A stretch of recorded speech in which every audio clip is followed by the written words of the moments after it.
Champion, championne. Il peut t'arriver des moments où tu vas vivre des imprévus.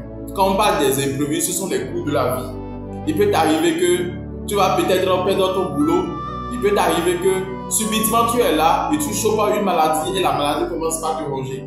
Il peut t'arriver que tu perds ton argent. Il peut t'arriver que tu perds certaines choses de la vie. En bref, tu vas te voir face à des situations imprévues.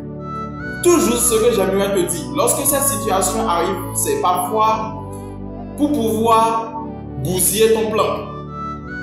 Et lorsque les situations arrivent pour pouvoir bousiller votre plan, pour pouvoir déstabiliser vos plans, la seule chose que vous devez garder dans la tête est qu'il y a de belles opportunités qui se cachent derrière ça.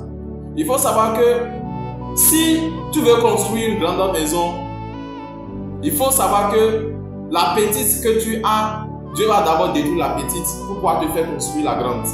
Donc lorsque les situations vous arrivent comme ça, les coups de la vie, vous voyez dans les coups de la vie, il faudrait que vous gardiez courage, il faudrait que vous gardiez la tête haute et de savoir qu'il y a une grande opportunité, il y a une grande bénédiction qui est derrière cela.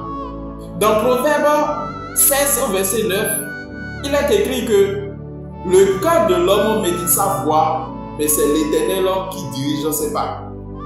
Le cœur de l'homme médite sa voie, mais c'est l'Éternel qui dirige ses pas. Toi, tu es dans tes choix, tu es dans tes décisions, tu es dans tes mouvements.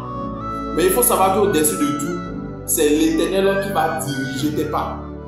Alors, toujours ce que j'aimerais te dire, si tu es peut-être face à une situation imprévue, face à une situation où tu vois que ton plan est déstabilisé, ce que tu aimerais est déstabilisé, la seule chose que tu dois savoir, c'est de faire confiance à Dieu. Faire confiance à Dieu. Faire confiance à Dieu. Quand Paul et Barnabas étaient en prison, ils n'espéraient pas comment ils allaient sortir. Quand Paul et Silas, ils étaient en prison, ils n'espéraient pas comment ils allaient sortir. Ils avaient toujours sans confiance en Dieu, mais ils sont sortis.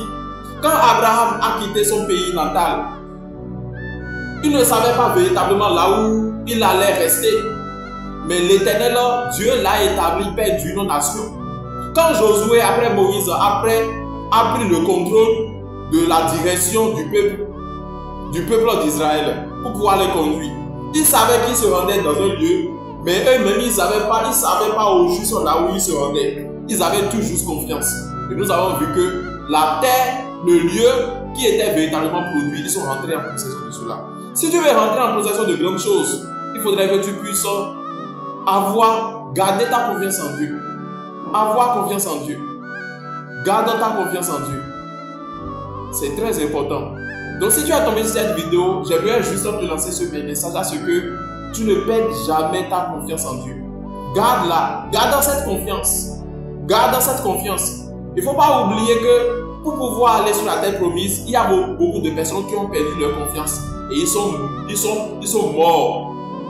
Ils sont passés de vie à trépas dans le désert. Ceux qui avaient gardé leur confiance à Dieu, avec la compassion de Dieu, Dieu les a menés vers leur destinée. Alors, la confiance en Dieu, vraiment, ça paye. La confiance en Dieu, c'est ce que vous devez avoir de plus précieux. Merci beaucoup à vous. Si vous êtes nouveau ou bienvenue sur cette chaîne, je vous rappelle que chaque jour, nous nous édifions sur la chaîne. Aimez et partagez cette vidéo à un frère ou bien à une seule pour pouvoir bénir une vie. Et que Dieu vous bénisse et à la prochaine.